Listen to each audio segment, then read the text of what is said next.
In this video, I will show you how to replace the Pureza Z031 water filter into this refrigerator. First, the refrigerator display will remind you to replace it. From the moment you start to replace the water filter until the replacement is completed, the filter indicator light will keep flashing. And if you notice a significantly weak water flow to the dispenser or ice maker, you can also replace the water filter. Now, let's open the refrigerator and find where is the water filter compartment. The compartment is located inside the upper right corner. Place a towel on the water filter cover to catch dripping water.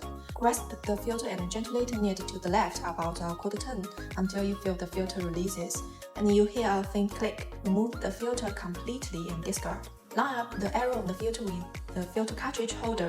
Make the big hole outwards, the small hole inwards, forming a straight line perpendicular to the inner wall of the refrigerator. Then you can install the new filter. Gently push the top of the new filter up inside the holder. Slowly turn the filter to the right until you feel it automatically adjust into place, and you hear a faint click. Do not over-tighten. Run 2 gallons of water through the cold water dispenser for about 5 minutes to remove air from the system.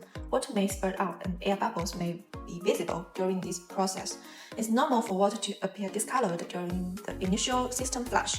The water will return to normal after the first few minutes of dispensing.